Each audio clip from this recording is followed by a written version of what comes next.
And if you believe that the lost and tribes are amongst Western peoples and that you yourself are descended from Israel, or even if you do not necessarily believe in it, you just think there might be in it, something in it that the idea is worth exploring, it's worth propagating, it's worth being brought to public attention in order to encourage debate and consideration and research in this direction.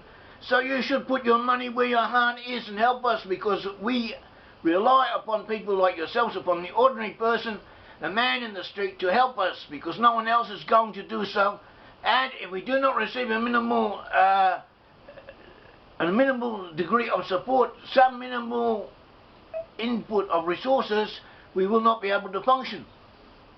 So help us, help Brit-Am, contribute towards us, send us an offering, and we believe that if you do so, you will be blessed. That is what the Bible says. It says in Proverbs 3, honour the Lord with your possessions, with the first fruits of all your increase, so your barns will be filled with plenty, and your vats will overflow with new wine. In other words, help God, help causes like our own, and you will be blessed. So too, there's a blessing, a promise made by Jacob. Jacob, when he was the forefather of the Israelite nation. Jacob is also known as Israel. Jacob, when he was leaving the land temporarily in order to return, he made a vow to God. It says in Genesis 28:20, that Jacob made a vow saying, if God will be with me and keep me in this way that I am going, give me bread to eat and clothing to put on, so that I come back to my father's house in peace, then the Lord shall be my God, and this stone which I have set as a pillar shall be God's house, and of all that you give me, and of all that you give me, I will surely give a tenth to you.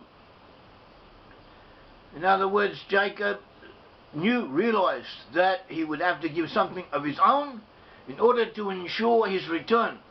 And this is the reality in our days. If you want this truth to be known, if you want to pave the way for the return of the lost and tribes of Israel, you should give, you should show it by giving fundings, money, if you can do so, to people like ourselves, to our organisation, to Brit-Am Hebrew Nations, and we receive money through PayPal or through snail mail, and the details are to be found on our website. Very prominently we emphasise this because this is what we need it in order to function, and by functioning we do what we do, and therefore this is an appeal to you. And do it. Send to us what you can. Also, one last point is that we ask people every now and again, we send out messages like this one, and then we get letters back from someone who's on social welfare, who's looking after widowed children, a widow and her children, or is suffering from mental, physical disabilities, all kinds of stories like that. So this message is not sent not to those people who cannot get by, who do not have enough of their own. This message is to those who can give something, even a little bit, and we're asking them to help us. Thank you.